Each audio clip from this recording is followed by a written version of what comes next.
Alrighty, on today, the 27th of April 2026, I am going to be going into, well, it's a chapter in Jung called Theriomorphic Spirit Symbolism in Fairytales. Why am I going to do that? Again, I'll sort of bring this along. So I'm sort of on the track of how can we sort of wake ourselves up deliberately, as in we can come to more awareness than we currently have, and that seems like a good thing to try and solve the problems in the world. How might we go about that? And I feel that there are particular. I'm working with a particular alchemical key that I think can help to sort of unlock something existentially, so that we can wake ourselves up. I know that's a little bit vague, but basically, there's a sort of, I'll just sort of say it again, a prophecy by a famous Gnostic prophetess named Maria Prophetissa, writing out of the, I don't know, first century AD. She said one becomes two, two becomes three, and from the third comes the one as the fourth. And that is kind of like a Zen koan.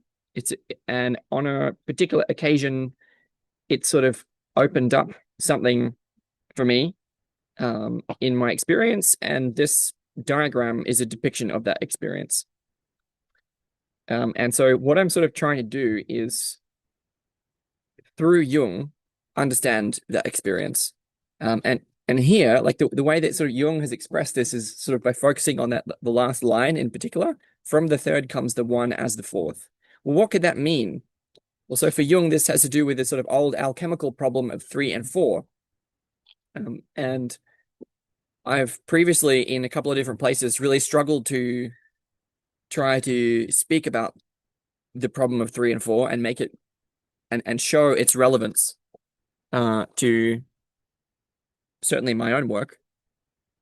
And so I'm hoping that today, by drawing on, yeah, a fairy tale, a chapter in Jung, as I said, from sort of pages 230 to 254 in the Archetypes and the Collective Unconscious, which is, I'm hoping to sort of draw out that problem and show how it. Well, I'm not sure. Let's see what I can find by doing that. I'm sort of taking the same problem, but hopefully in a little bit less of an abstract way, and sort of applying it and showing how it's relevant. Um, it's difficult to know how else to introduce that topic, so I might just delve right into Jung and see what else I can find. What I would say is that trying to describe a particular problem in the form of a story or through the form of a story is often a helpful way to elucidate what is going on. And certainly it was for me. And so this is in a section in Jung's works, entitled The Phenomenology of the Spirit in Fairytales. So Jung is writing about spirit and what spirit is. And he writes this section, it's section 4, and it's about sort of helpful and wicked animals. So theriomorphic, meaning turning into an animal, spirit symbolism in fairy tales. And this alchemical problem is going to be drawn out through the story. So what I'm going to do is read the story and interject where I feel. I'm sorry, I'm going to be reading the story, and then Jung gives a sort of extended commentary, which is full of my interjections. That's what's going to be happening.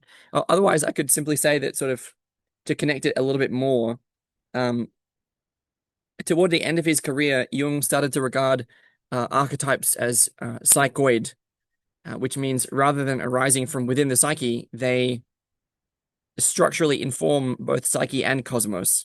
So psychoid meaning sort of between psyche and cosmos. And he sort of follows from Pythagoras in identifying the archetypes of the natural numbers, 1, 2, 3, 4, and so on, as being the structuring and ordering principles, or literally like ideas that inform both psyche and cosmos. So I'm sort of talking about those archetypes, or in Neoplatonism, I believe that they're called arithmoi, that manifest in the form of numbers, in the form of harmonics, in the form of geometric symbols, in the form of particular ratios. And this obviously Gnostic prophecy and the problem of 3 and 4 have to do with the relations between the archetypes of the numbers 3 and 4, or the archetypes that the numbers 3 and 4 represent. And I'm sort of saying that those archetypes, they when we have that idea, those ideas are sort of referring to architectural or structural elements of our experience of being in the world. And I think if we can perceive more clearly specific issues in the relations between the archetypes of 3 and 4, that there's a certain way of unlocking a process of bootstrapping consciousness. I know that's not exactly, so if I show it this way, see, so 4 is in the middle, and so there's a way that if we try and look at the relations between 3 and 4, that we can sort of unlock the communion and transformational communion that I think is at the heart of turning our world into the kind of place where we would like to continue to live for much, much longer time. With that as introduction, it's difficult, you know. So I'm going to go right into it. Theriomorphic Spirit Symbolism in Fairy Tales. Have a listen to Jung's story, which is quite straightforward, I guess, but it's kind of complex too. So here we go. And so Jung is writing about the spirit.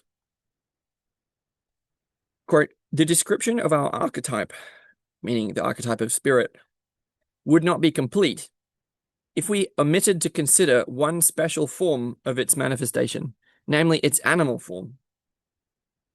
This belongs essentially to the theriomorphism of gods and demons, and has the same psychological significance.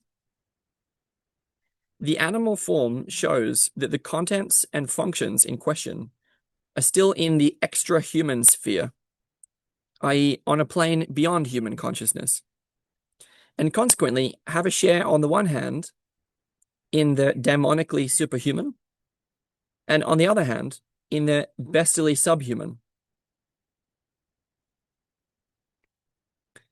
It must be remembered, however, that this division is only true within the sphere of consciousness, where it's a necessary condition of thought.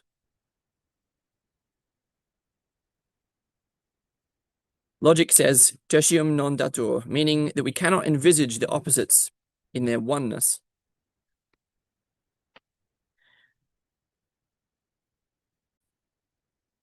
So what Jung is sort of saying here, as I realize that I'm going to need to try and draw out what Jung means, is that he's wanting to examine how spirit shows up in animal symbolism, or specifically theriomorphic, meaning transformations involving animals symbolism. And he's saying that that kind of symbolism still belongs to the class of symbols that are extra-human, meaning beyond the human, in a both suprahuman and subhuman way. And he's saying, don't forget that duality, which I just named, superhuman and subhuman, is a product of our human thought. It's not necessarily built into the world. So what he's saying is that specifically, it's when we divide things into sort of polarities or binaries, this is a truth which is within the sphere of consciousness. So he's saying that our human consciousness has this tendency to divide or differentiate into polarized opposites, which he feels is a kind of condition of thought. He thinks that thought kind of requires that, distinguishing one thing from another thing, for example. He's saying, like, accordingly, it's difficult for us to envision two different pairs of opposites as actually being one. And so when he's saying, giving the example of like the superhuman and the subhuman, it seems like those things are very different, in fact, polar opposites. But in reality, he's saying that they're sort of one, they're connected with each other. Quote, in other words, while the abolition of an obstinate antinomy can be no more than a postulate for us, this is by no means so for the unconscious. whose contents are without exception paradoxical or antinomial by nature, not excluding the category of being. So in this like stereotypically, you could say archetypally, abstruse sentence of Jung's, he's sort of saying that paradoxes are one of the natural languages of the unconscious, that the unconscious, that the depths of our psyche speak in the form of paradox or antinomy. And it's our limited consciousness that likes to divide things into polarized opposites. Court. If anyone unacquainted with the psychology of the unconscious wants to get a working knowledge of these matters, I would recommend a study of Christian mysticism and Indian philosophy, where he will find the clearest elaboration of the antinomies of the unconscious. And again, of course, for Jung, one of the key distinctions is between conscious and unconscious, and he attributes to the unconscious a certain kind of agency or autonomy of its own. So previously in this chapter, we've been looking at the archetype of the old man and sort of spirit as manifest in the archetype of the old man. And now we're sort of transitioning to look at spirit manifest in the archetype of animal symbolism. Quote, although the old man has up to now looked and behaved more or less like a human being, his magical powers and his spiritual superiority suggest that in good and bad alike, he is outside or above or below the human level.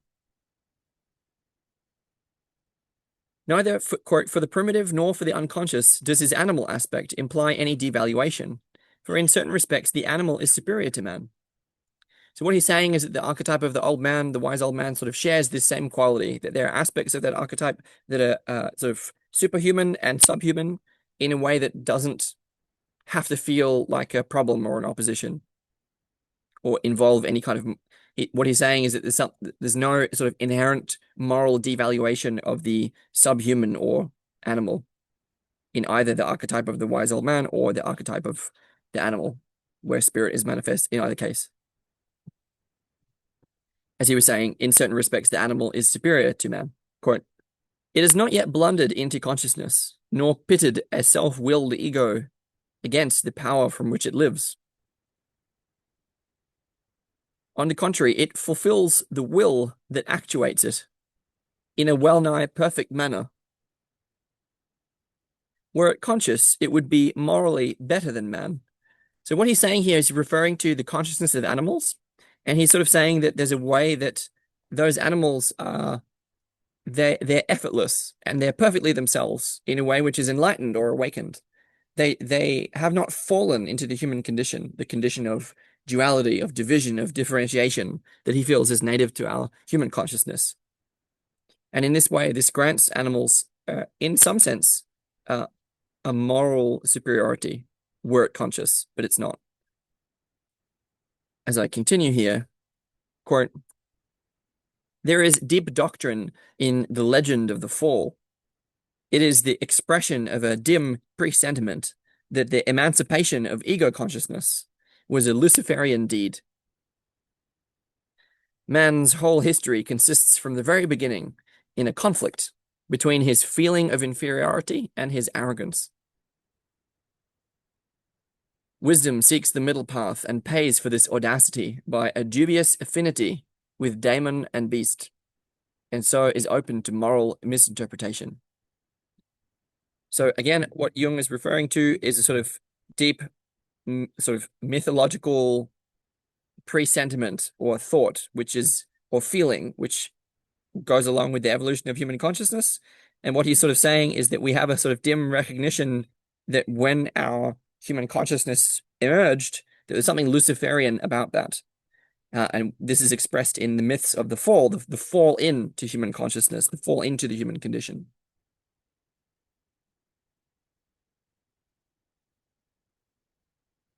Quote, again and again in fairy tales, we encounter the motif of helpful animals. These act like humans, speak a human language, and display a sagacity and a knowledge superior to man's. In these circumstances, we can say with some justification that the archetype of the spirit is being expressed through an animal form,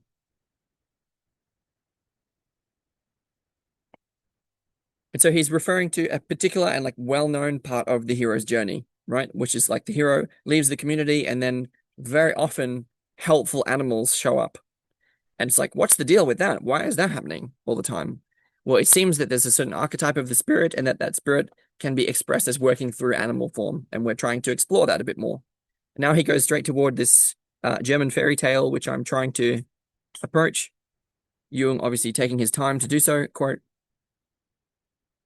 he introduces it thus.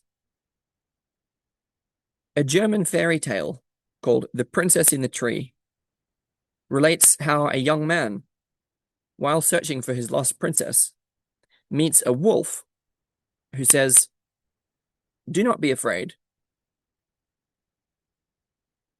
Do not be afraid, but tell me, where is your way leading you?" The young man recounts his story, whereupon the wolf gives him a magic gift, gives him as a magic gift a few of his hairs, with which the young man can summon his help, the help of the wolf, at any time. Quote, this intermezzo proceeds exactly like the meeting with the helpful old man. In the same story, the archetype also displays its other wicked side. In order to make this clear, I shall give a summary of the story. So what he's saying is that there's a way that the wise old man can show up in a story in a helpful way. But there's also a way that the wise old man can show up in a story in a wicked way. So the archetype has both sides.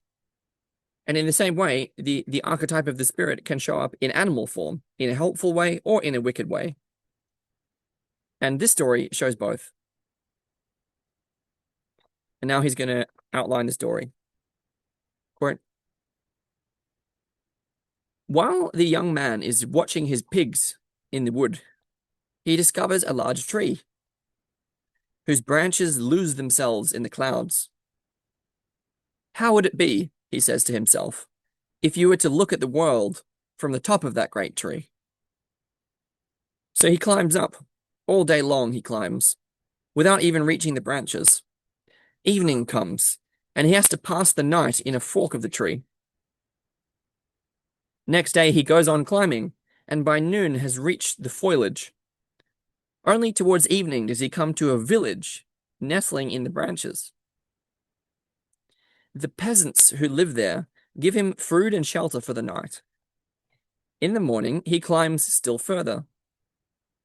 Towards noon he reaches a castle in which a young girl lives. Here he finds that the tree goes no higher. She is a king's daughter, held prisoner by a wicked magician. So again, to summarize, he's climbed a tree, he's found a castle, there's a princess in the castle, she's the daughter of a king, but she's trapped there by a wicked magician.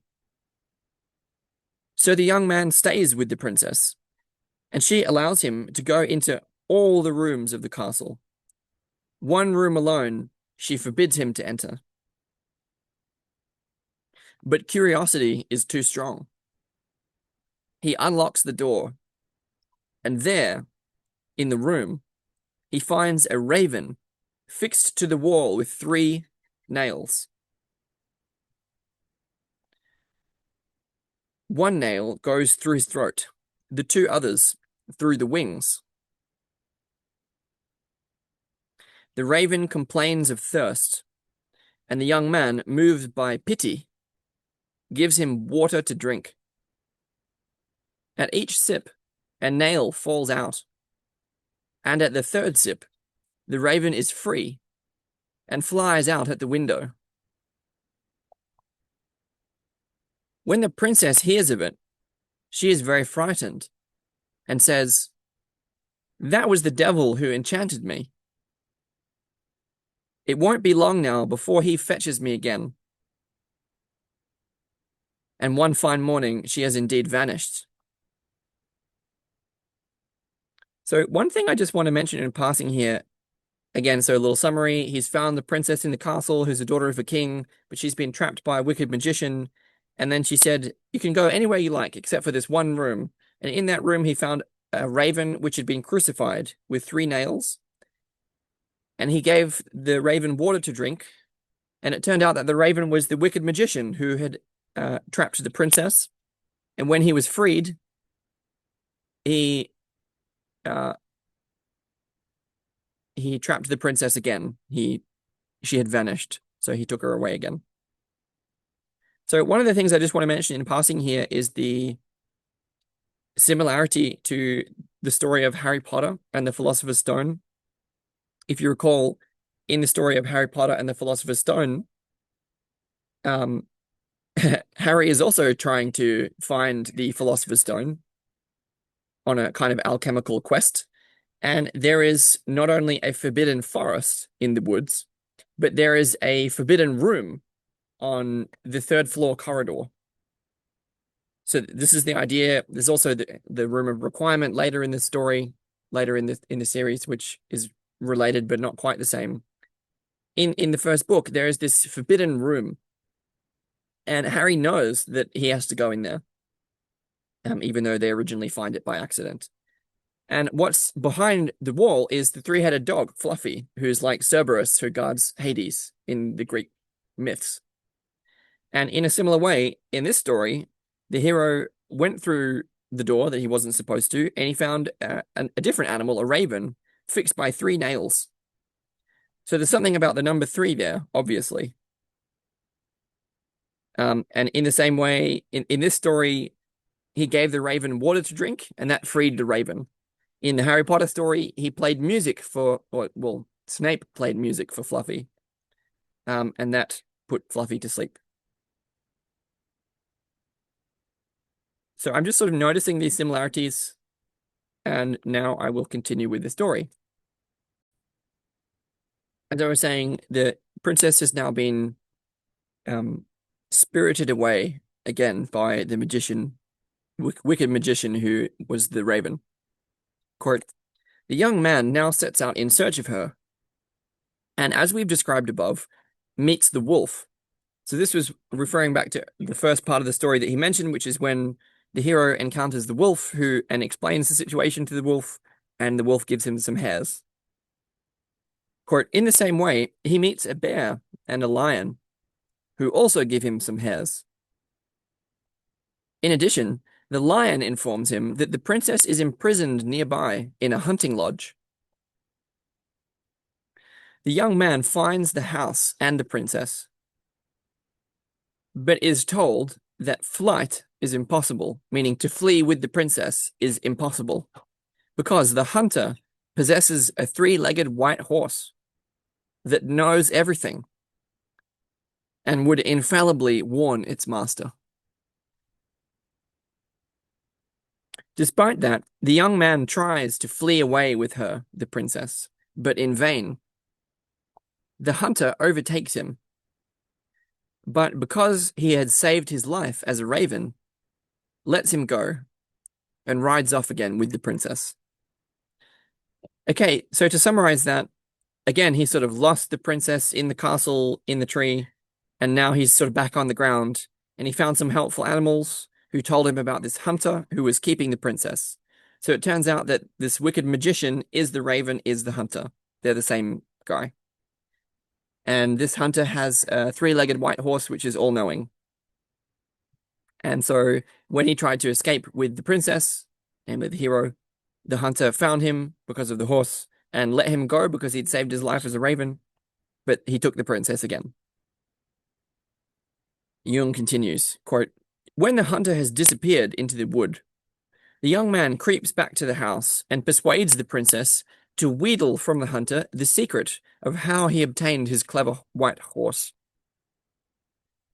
This she successfully does in the night, and the young man, who has hidden himself under the bed, learns that about an hour's journey from the hunting lodge, there dwells a witch who breeds magic horses. Okay, the hunter got his magic horse from a witch. Quote, whoever was able to guard the foals for 3 days might choose a horse as a reward. So there's a witch and she breeds magic horses. And if you can guard these foals, as in Foals, for 3 days, then you can choose a horse. Quote, in former times, said the hunter, she used to make a gift of 12 lambs into the bargain, in order to satisfy the hunger of the 12 wolves who lived in the woods near the farmstead and prevent them from attacking. But to him, the hunter, she gave no lambs. So the wolves followed him as he rode away, and while crossing the borders of her domain, they succeeded in tearing off one of his horse's hooves. That was why it only had 3 legs. Okay, so the witch is a little bit devious because she didn't give the hunter the lambs that he needed to placate the wolves, and so the wolves took the leg of his horse. Interestingly, I'm going to point out here that this hunter is a wicked magician, right? So he's sort of, in some sense, embodying the archetype of evil. And he, in this present part of the story, is in relation with the witch. He, earlier in the story, the hunter, was already connected with the number 3 in as in he was already crucified by 3 nails. So that's a kind of 3 which is distinctly sort of subterfuge or subterranean or malicious, or it's the lower triangle rather than the upper triangle. Let me try and show what I mean by that. Yep, so as I just pull up what I mean here, there we go. So I'm sort of saying, hey, these different 3s, there are a couple of different 3s that are going to be, whoop.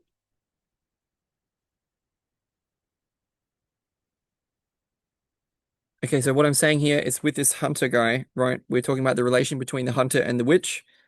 And essentially, I'm saying that there's an association between that wicked hunter and the archetype of 3, and it's this 3. Because the raven was crucified with nails, and that's kind of has a quality of darkness or evil, or something not so pleasant, hiding in a forbidden room, right? And the witch, meanwhile, has to do with the archetype of the number 4, 4 being a feminine symbol associated with the square or with the earth, with the Great Mother. So the witch is the representation of that. And again, she has positive and negative guys as well. And here she shows her wicked side, which is by not giving the hunter the lambs that he needed in order to flee on the horse. The consequence of which was that the wolves attacked him and took one of the legs of his horse. And so that's really important because it's essentially the hunter, we're going to discover later in the story, essentially committed a misdeed. He tried to steal the princess by force, and the witch doesn't really like that, and so she's not so inclined to be nice to him and give him the lamb that he needs. She's inclined to punish him by not giving the lambs.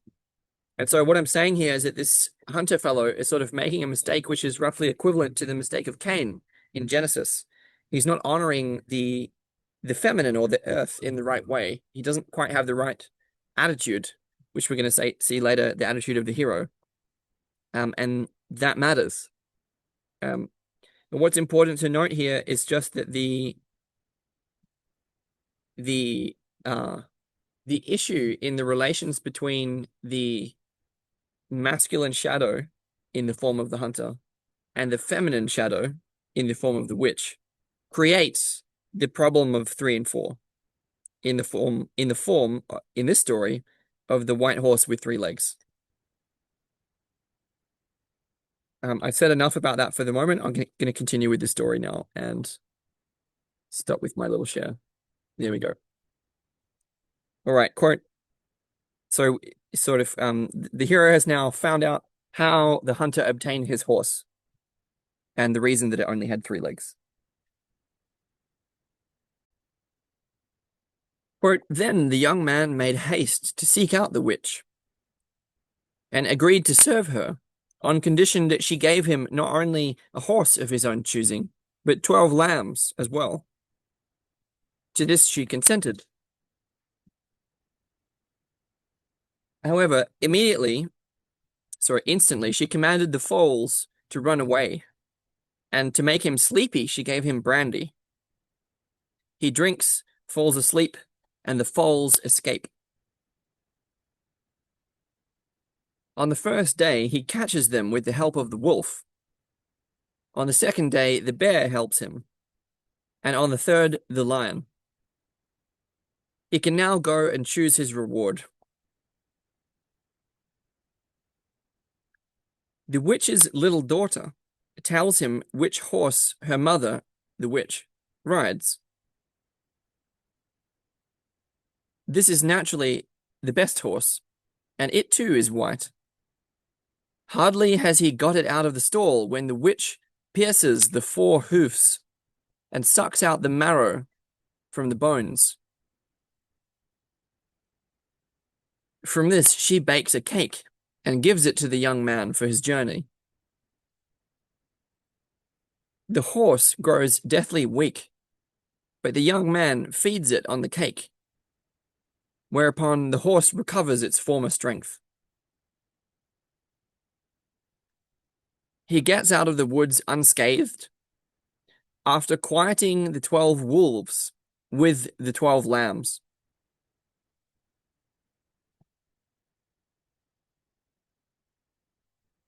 So I just want to pause there. Again, we sort of covered quite a lot of different information. I'm just wanting to note here that the 12 wolves are in some way an emissary of the witch. So there's a significance attributed to the number 12, which I'll go on about a little bit later on. Again, the 12 can be in positive or negative guise, which we see in the form of the 12 lambs or the 12 wolves. And they sort of cancel each other out, but they're also an expression of the Great Mother, essentially, in the form of this witch. They're a way that she can trick whoever she's made a bargain with by not giving them the lambs that they need. But the hero does have these lambs, and so he placates the wolves and gets away with his horse intact. Quote, he then fetches the princess and rides away with her. But the three-legged horse calls out to the hunter, who sets off in pursuit and quickly catches up with them, because the four-legged horse refuses to gallop. As the hunter approaches, the four-legged horse cries out to the three-legged, "Sister, throw him off." The magician, or the hunter, is thrown and trampled to pieces by the two horses. The young man sets the princess on the three-legged horse, and the pair of them ride away to her father's kingdom, where they get married. The four-legged horse begs him to cut off both their heads, the heads of the horses, for otherwise they would bring disaster upon him. This he does, and the horses are transformed into a handsome prince and a wonderfully beautiful princess, who, after a while, repair to their own kingdom. They had been changed into horses by the hunter long ago. Okay, so that's the end of the story. We're now going to go into some detail of Jung's commentary on that story. The story itself is relatively straightforward. It's Jung's sort of descriptions that beggar the imagination. And yeah, that's what I felt was important to draw out here. So Jung says, apart from the theriomorphic spirit symbolism in this tale, it's especially interesting to note that the function of knowing and intuition is represented by a riding animal. So he's talking about the all-knowing horse. This is as much to say that the spirit can be somebody's property, in the sense that the hero was riding the horse, or anyone can ride the horse, right? And so there's a way that the spirit can be somebody's property, in a sense. Quote, the three-legged white horse is thus the property of the demonic hunter, and the four-legged one the property of the witch. Spirit is here partly a function which, like any other object, namely the horse, can change its owner, but it's also partly not a function, it's partly an autonomous subject. So the magician or hunter, as the owner of the horse, is also an expression of spirit. So what Jung is saying is that the archetype of spirit is contained within the horse and also within the magician. Quote, by obtaining the four-legged horse from the witch, the young man frees a spirit or a thought of some special kind from the grip of the unconscious. Here, as elsewhere, the witch stands for a mater natura, mother nature, or the original matriarchal state of the unconscious, indicating a psychic constitution in which the unconscious is opposed only by a feeble and still dependent consciousness. Okay, so what Jung is saying here, again, he doesn't make it easy, is that there's a significance to the hero obtaining the four-legged horse from the witch. The magician, the evil magician or the hunter, was not able to do that. His horse had one of his legs eaten. And so Jung understands that the sort of significance of this has to do with freeing a spirit or a thought from the unconscious. So Jung sees that the witch is a symbol of the unconscious, and that obtaining the four-legged horse from the witch is a symbol of retrieving something from the depths of the unconscious, which only the hero is able to do. Importantly here, the hero possesses a certain quality that enables him to discover what the fourth is. So this refers to the line from that prophecy, from the third comes the one as the fourth. I won't go on about that, but just I'm sort of saying there's a quality of the hero that the hero is able to embody that enables him to solve the alchemical problem of 3 and 4, presented here in the representation that he finds that white horse. And so how does he do that? Well, the animals assist him is the answer. How does he do that? The animals assist him.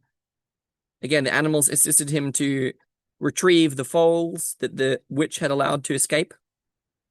And then that's what allows him to choose the white horse from the witch.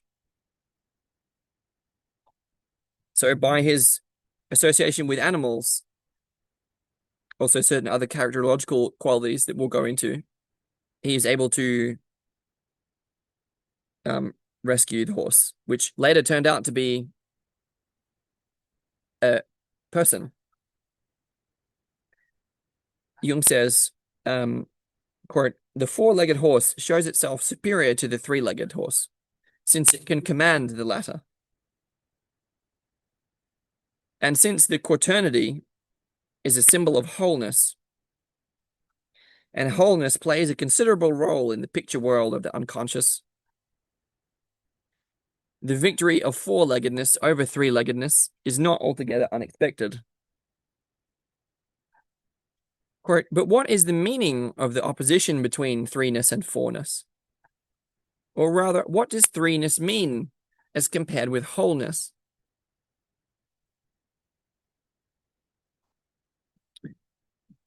So what Jung is sort of pointing out here is that there's a certain kind of difference between the quality of threeness and the quality of fourness. And Jung feels that fourness is expressive of wholeness or the totality of the personality, whereas threeness is not. He says, in alchemy, this problem is known as the Axiom of Maria and runs all through alchemical philosophy for more than 1,000 years, finally to be taken up again in the Kabiri scene in Faust.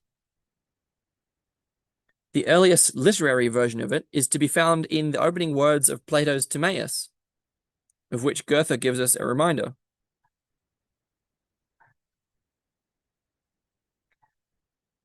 Among the alchemists, we can see clearly how the divine trinity has its counterpart in a lower chthonic triad, similar to Dante's three-headed devil. So again, it's the same kind of thing here. If I repeat what he said, quote, among the alchemists, we can see how the divine trinity has its counterpart in a lower chthonic, meaning earthly or subterranean triad, similar to Dante's three-headed devil. Or you could say similar to that three-headed dog, Cerberus or Fluffy from Harry Potter. This represents a principle which, by reason of its symbolism, betrays affinities with evil, though it's by no means certain that it expresses nothing but evil. Again, if I share it again, this is kind of a yin and yang thing going on here, where I'm going to go into this in some detail, but there's like the three conscious functions with one inferior function. Is what he's going to talk about. And below, there's like, this is like the yin and yang thing, right? It's like there's a light fish with a black spot and a black fish with a white spot. So it's not all evil. Same kind of idea. Quote, everything points rather to the fact that evil, or its familiar symbolism, belongs to the family of figures which describe the dark, nocturnal, lower chthonic element. In this symbolism, the lower stands to the higher as a correspondence in reverse. That is to say, it's conceived like the upper as a triad.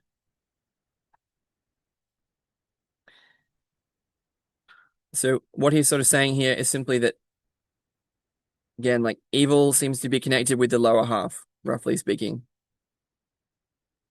with the dark, nocturnal, lower chthonic element. He said 3, being a masculine number, is logically correlated with the wicked hunter,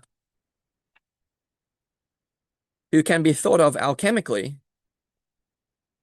as the lower triad.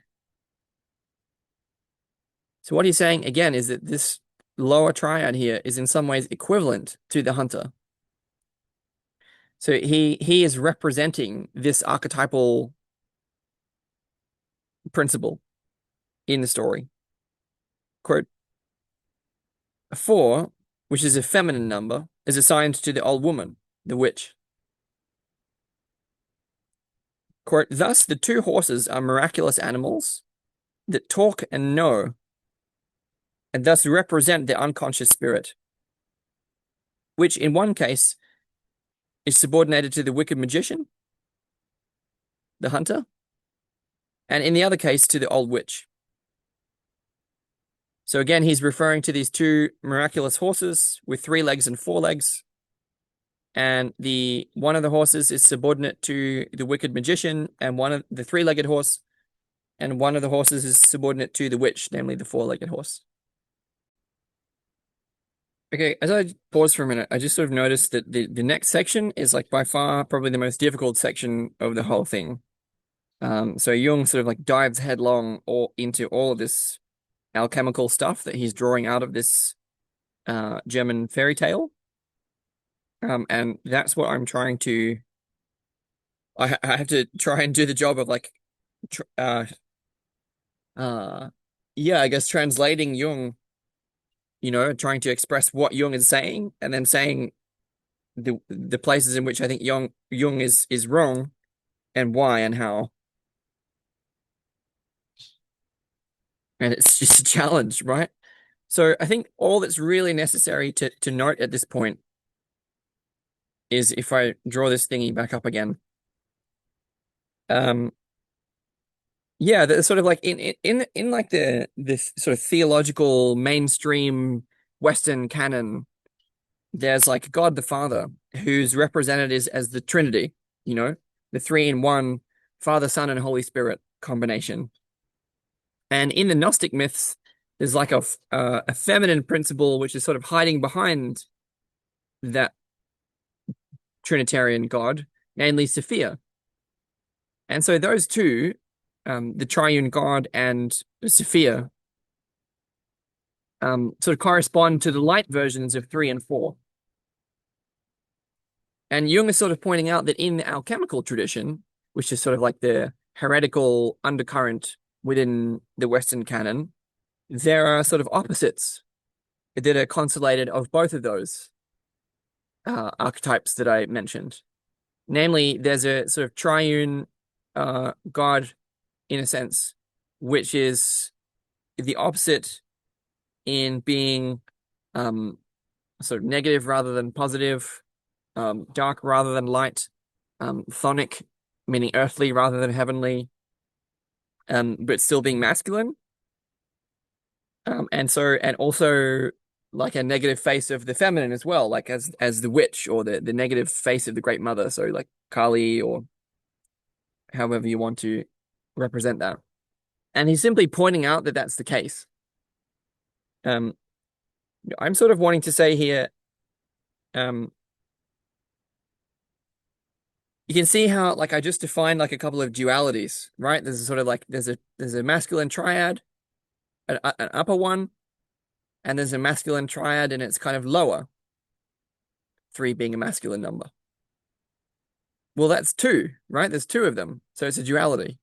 And in the same way with the feminine, right? There's the Gnostic Sophia, which is light, and then there's the darker Kali, let's say, and that's also a duality, right? But duality is a quality of the mind, as Jung was saying just a moment ago on page 230.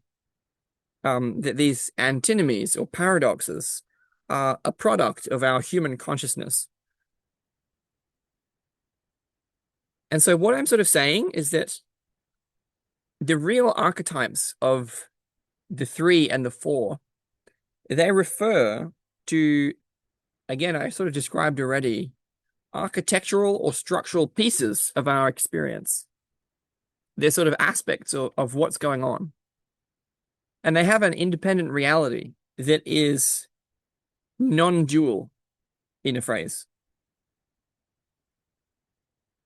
And so what we're seeing here in this story and in Jung's analysis of this story is a conflation of two and three.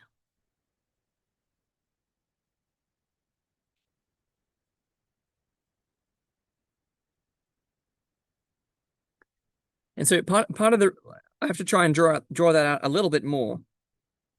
What I'm sort of saying there is that, as I expressed in other places, the Trinity, the triune God, is a theological conception.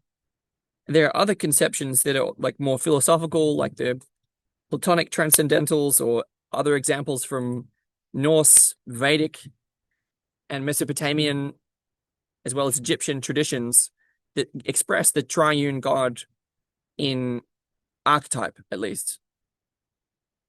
And the trouble is that theology and philosophy are, in a sense, products of human engineering. They're products of the human mind, human creations that don't necessarily have an independent reality. And the issue with that is that, like, when we conceive of an idea, we also constellate its opposite, which is exactly what's happened, right? So when we conceive of the triune God theologically, we also conceive of its opposite within the unconscious. Jung is pointing that out. It's sort of like if you have one idea, the opposite of it is also true. So what's important to recognize is that this, like, despite that, why did we have this original intimation of the triune God in these different cultural contexts? And the idea is that because we have some intuition that there is a non-dual something which is beyond duality, but which is not the original one that we came out of. And those conceptions of Trinity, different cultural conceptions of it, archetypal conceptions of it, give expression to that original intimation of non-dual unity, which is not simply one.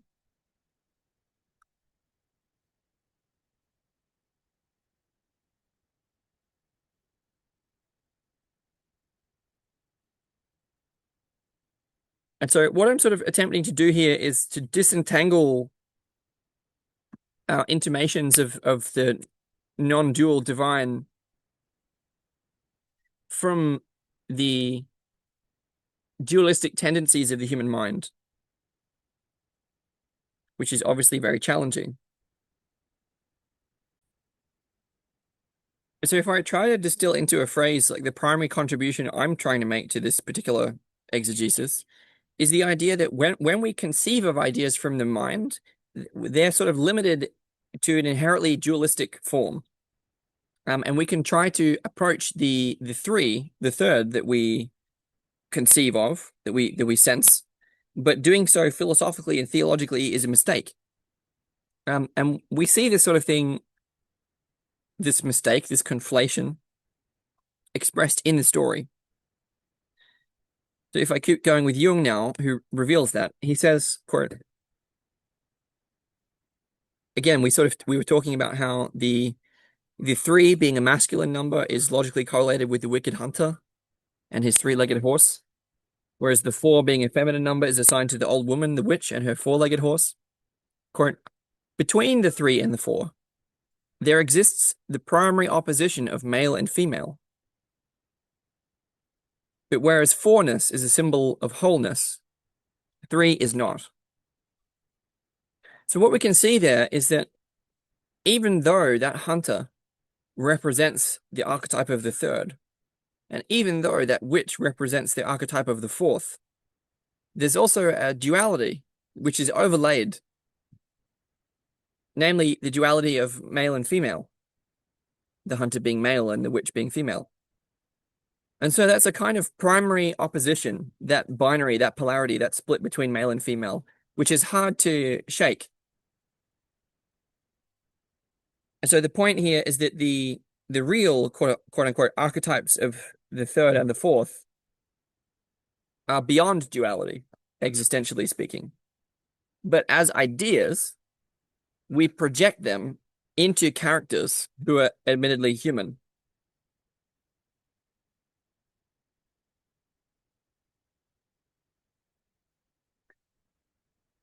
And so those characters who we project the archetypes of the 3 and the 4 upon in this story, by virtue of their sexuality, they draw out the differences between the 3rd and the 4th. But it's really important to get that that difference between the 3rd and 4th is strictly non-dual.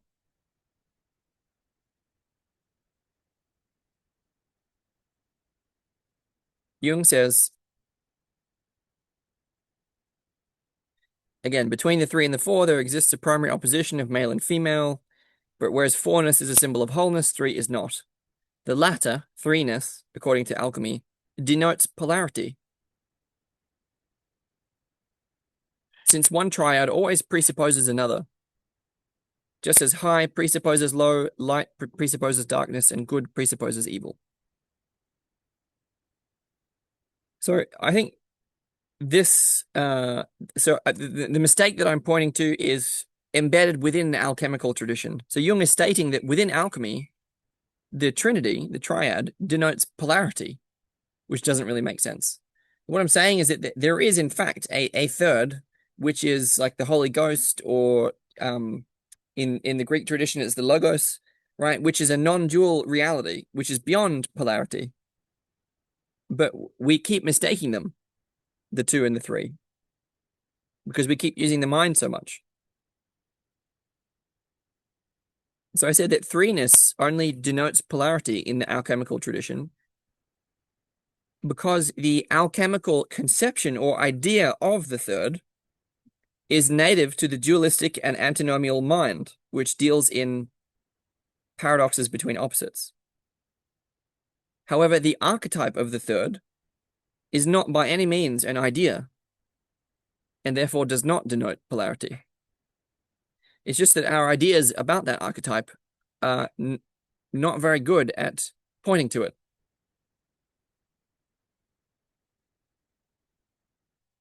Anyway, Jung says, quote, in terms of energy, polarity means a potential. And wherever a potential exists, there is a possibility of a current, a flow of events. For the tension of opposites strives for balance.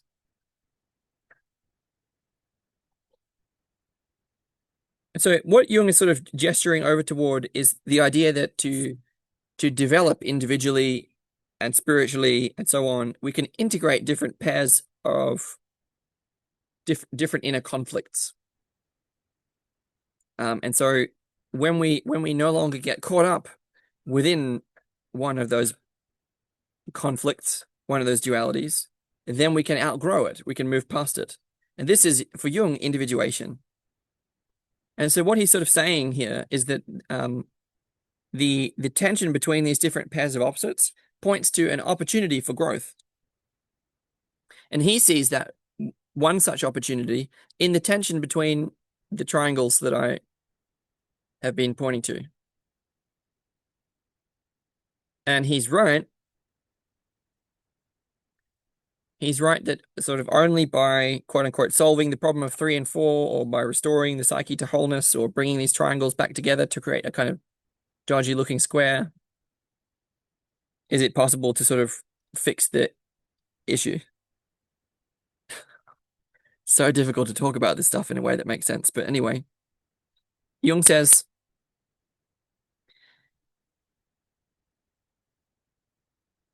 if one imagines the quaternity as a square divided into two halves by a diagonal, then one gets two triangles whose apices point in opposite directions.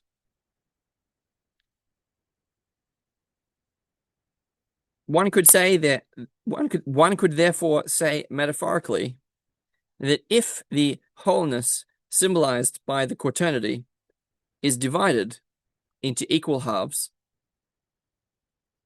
it produces two opposing triads.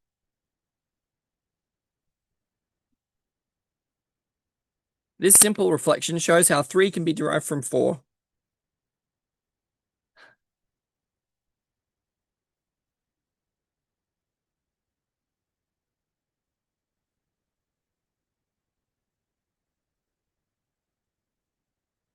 It's really hard to communicate this stuff. I really like Jung doesn't make any sense, but the thing is that it does make sense. It's just impossible to communicate to anyone who doesn't sort of get it.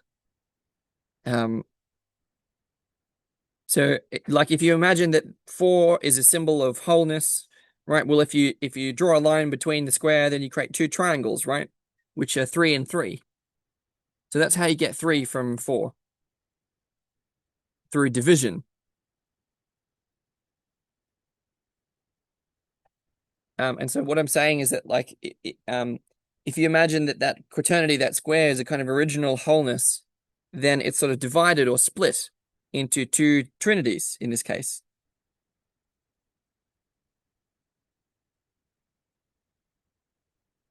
So this simple reflection shows how 3 can be derived from 4, and in the same way, the hunter of the captured princess explains how his horse, from being 4-legged, became 3-legged through having one hoof torn off by the 12 wolves.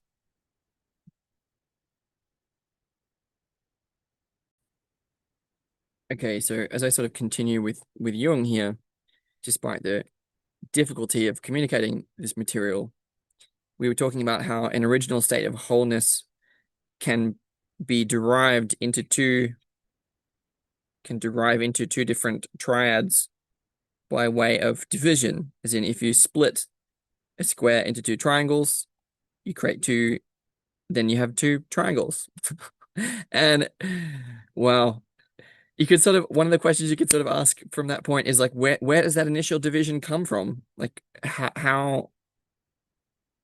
what is the origin of that initial tendency toward differentiation or division or splitting?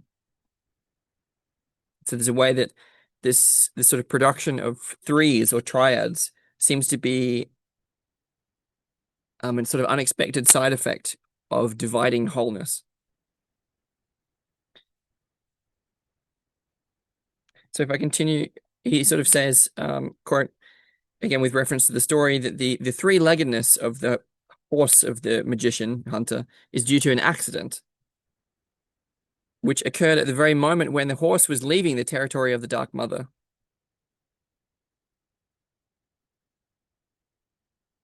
In psychological language, we should say that when the unconscious wholeness became manifest, i.e., when it leaves the unconscious and crosses over into the sphere of consciousness, one of the four remains behind. Again, look at the image.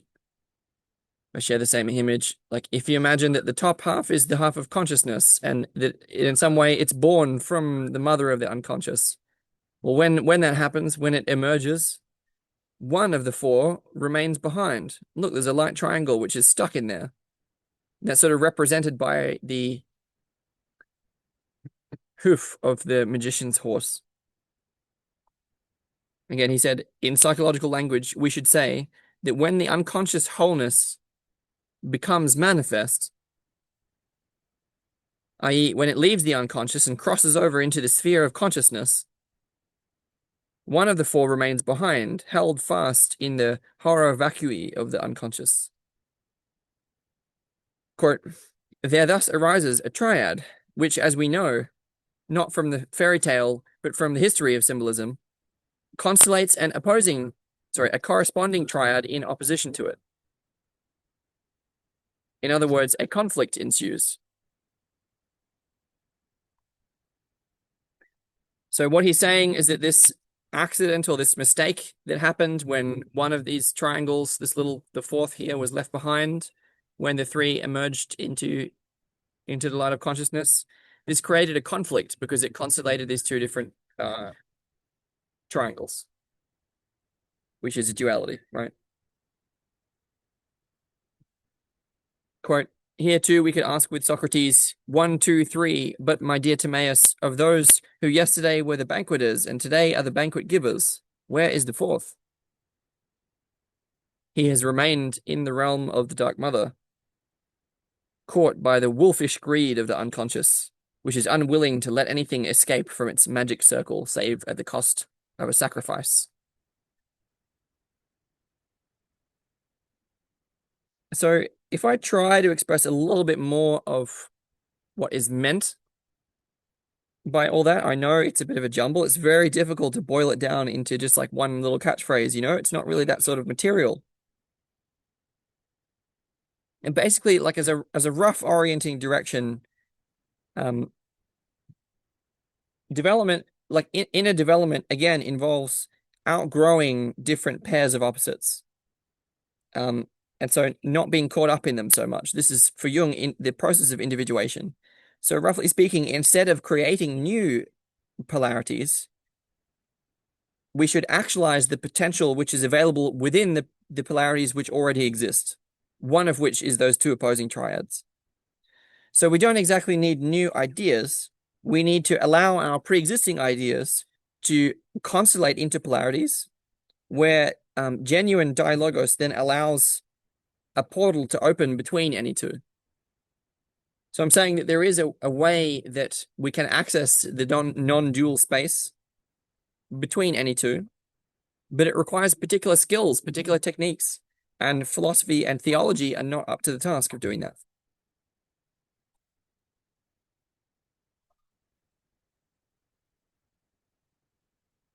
And so what this sort of story is pointing to is at the time of the origins of human consciousness, we sort of left something behind. We left something behind. We've developed in a way which is not complete. And so that led to our fall. It's a fall into division, a fall into being split, a fall into the binary condition, a fall into human consciousness, right? And the dualistic tendencies of the mind. And so, again, I think that this is a similar mistake to the mistake of Cain, where we stopped honoring the earth. Because, again, we fell into division. I talked about how this original wholeness was split into the two triads. Well, where did that split come from? Where did that tendency toward division or differentiation arise? So it's a tendency toward division without reunification. So it's an imbalance. It's an imbalance that produced the conflict between those two different triads that I've been talking about. And so importantly, from there, you can sort of ask, what caused that initial accident? If we were sort of refer to the origins of human consciousness, the idea would be that as our human consciousness was emerging from the unconscious, circa like many thousands of years ago, were our original sacrifices improper? Like what happened? Like what went wrong? And the idea is, yes, our original sacrifices were improper because we stopped honoring the earth.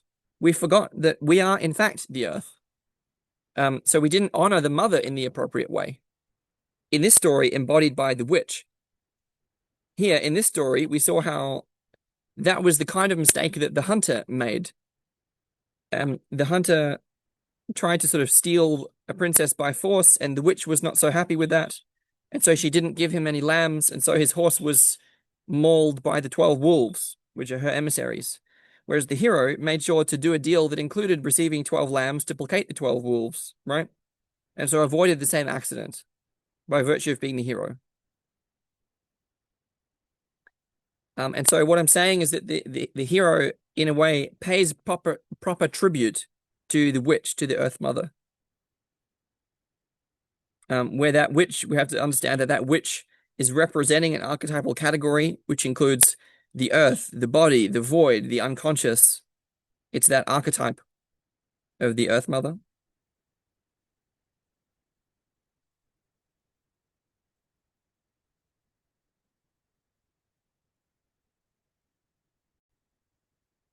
Yep. And so if I sort of translate that into my own sort of more modern language, there's a sort of original mitotic, meaning of mitosis, split within the development of human consciousness. And that split, that tendency toward division, we have to match that with psychotechnologies that facilitate reunification rather than splitting, that allow us to get a sense for what I've called extended awareness, meaning awareness as the world, awareness as the earth, and include the earth within our human consciousness, honoring it in the appropriate way, in the way that Abel, as in Cain and Abel might do. And without that kind of proper ritual sacrifice or I think pedagogical program designed to facilitate certain forms of awareness that involve self-recognition as all of this. Without that, and perhaps still with it, the earth very much takes her revenge. In the story, she takes her revenge in the form of taking the hoof of the magician's horse.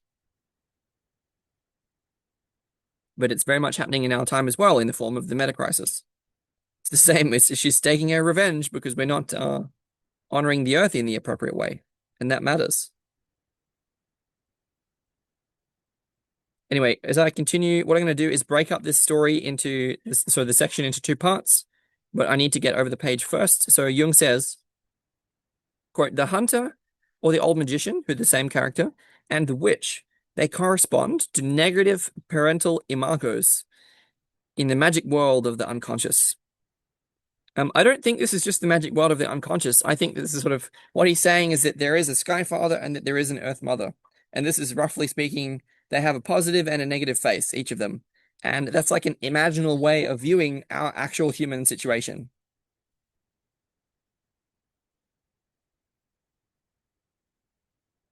Quote, the hunter first appears in the story as a black raven. He has stolen away the princess and holds her a prisoner. She describes him as the devil.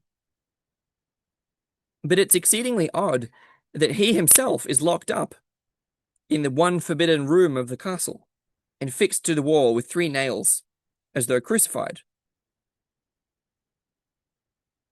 He is imprisoned like all jailers in his own prison and bound like all who curse.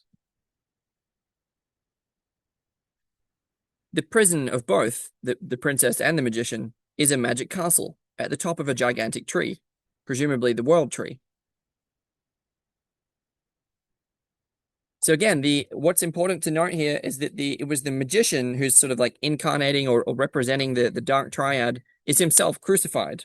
He's himself imprisoned and bound within that magic castle.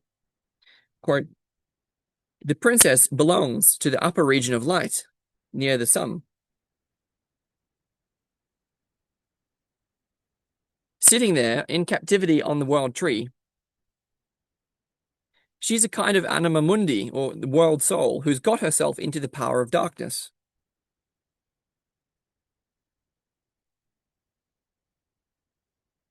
So what does Jung mean there So he's saying that she's a kind of sleeping beauty in a certain way. This princess is like um the daughter of a king, so like associated with the heavenly or the divine.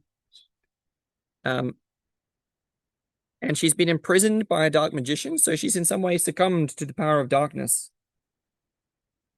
In an equivalent way to the world soul, the idea that the world soul is sort of still sleeping and can be woken up in some way. That's like from Plato in the Timaeus. You can also connect that with the myth of Sleeping Beauty, the idea that there's a beautiful princess who's asleep, and part of the myth of that story is waking her up again. It's a similar kind of thing. But the evil magician, the wicked magician who caught her, quote, this catching the princess, doesn't seem to have done the latter, the magician, much good either, seeing that the captor is crucified, and moreover with 3 nails. The crucifixion evidently betokens a state of agonizing bondage and suspension, a fit punishment for one foolhardy enough to venture, like a Prometheus, into the orbit of the opposing principle. So what is Jung saying there? He's sort of saying that, look, again, the magician is representing this dark chthonic triad here, but that magician, he ventured into the realm of light, into the castle at the top of the tree, which is the realm of the Skyfather. And that's a foolish thing to do.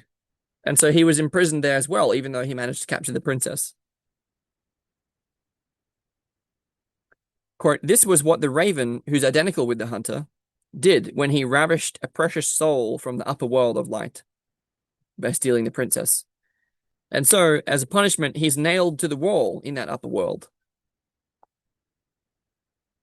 Now, Jung says that this is a kind of, quote, inverted reflection of the primordial Christian image. So, as in, this is kind of the other way around as the story of Christ, right? So he says, the Savior Christ who freed the soul of humanity from the dominion of the prince of this world, Satan, Christ was nailed to a cross down below on earth. Just as the thieving raven, an emissary of the lower chthonic powers, is nailed to the wall in the celestial branches of the world tree for his presumptuous meddling. In our fairy tale, the peculiar instrument of the magic spell is the triad of nails. Who it was that made the raven captive is not told in the tale, but it sounds as if a spell had been laid upon him in the triune name.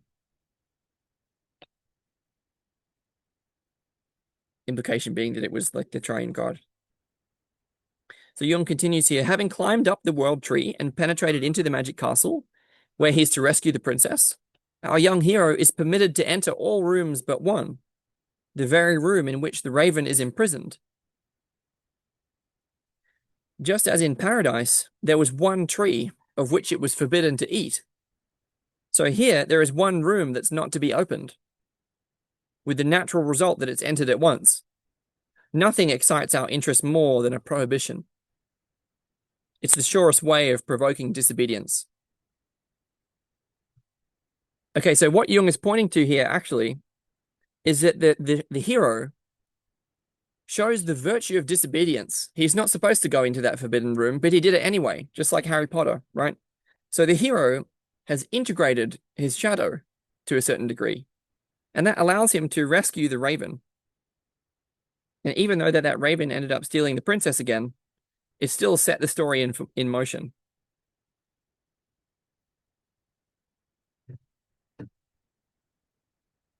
So Jung says, obviously, there's some secret scheme afoot to free not so much the princess as the raven.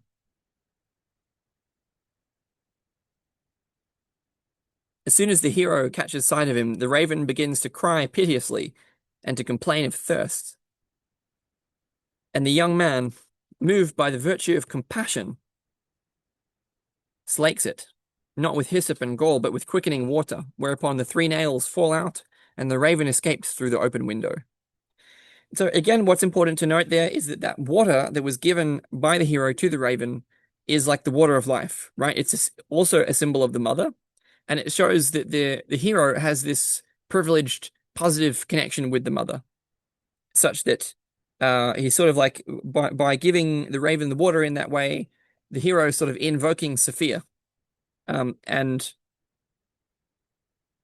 that allows the raven to be freed. Again, I'm reminded of that verse in the Tao where water flows to the bottom of all things and frees the raven from the depths of his imprisonment, or the heights of his imprisonment. Quote, and so when the raven is freed, quote, thus the evil spirit regains his freedom, changes into the hunter, and steals the princess for the second time, but this time locks her up in his hunting lodge on Earth. So what happened is that the magician imprisoned the princess in heaven, in the world of heaven. And then when the hero freed the raven, then he imprisoned the princess again, but on Earth this time, not in heaven. Jung says, the secret scheme is partially unveiled. The princess must be brought down from the upper world to the world of men, which was evidently not possible without the help of the evil spirit and man's disobedience. Okay, that's really important here because Jung is pointing out that there are certain qualities that from that evil spirit that are needed in order to relegate the conflict to the human world rather than the superhuman world. So for the story to move from the world of heaven in the castle at the top of the tree to the hunting lodge on Earth, the power of that evil spirit was necessary, which is partly why he was freed, although the hero didn't have that intention. Again, and in addition to what I already said, which is that the hero was integrating the shadow in order to go into the room he wasn't supposed to go into. Quote, and this is the last bit here. Since in the human world too, the hunter of souls is the princess's master, as in the magician captured her twice, once in heaven and once on Earth, meaning the hero has to intervene anew. To which end, as we've seen, he filches the four-legged horse from the witch and breaks the three-legged spell of the magician. It was the triad that first transfixed the raven, and the triad also represents the power of the evil spirit. These are the two triads that point in opposite directions. So in the story, Jung is referring to how this structure that I've got here, how it shows up in the story. And so he's saying that the upper triad, meaning in the world of heaven, what it is the three nails that are crucifying the one raven. And in the earthly realm, it's the three-legged horse who's carrying the one magician. Okay.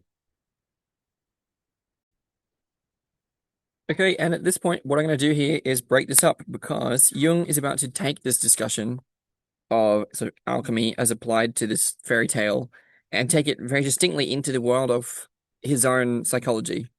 And I will come back to that. I do think it's quite interesting to talk about the theory of the functions and yeah, he sort of goes on about this image here, the same one as applied to sort of the superior function, the inferior function, the secondary and tertiary functions, which he calls auxiliary. Stuff like introverted intuition and extroverted feeling and so on, this sort of language. And he uses that to sort of draw out some more of the significance that is within the story. Going along with the underlying symbolism of natural numbers as applied to natural numbers. And I'm going to come back to that because it needs to be broken up here because it's already kind of ridiculous, right? So until then.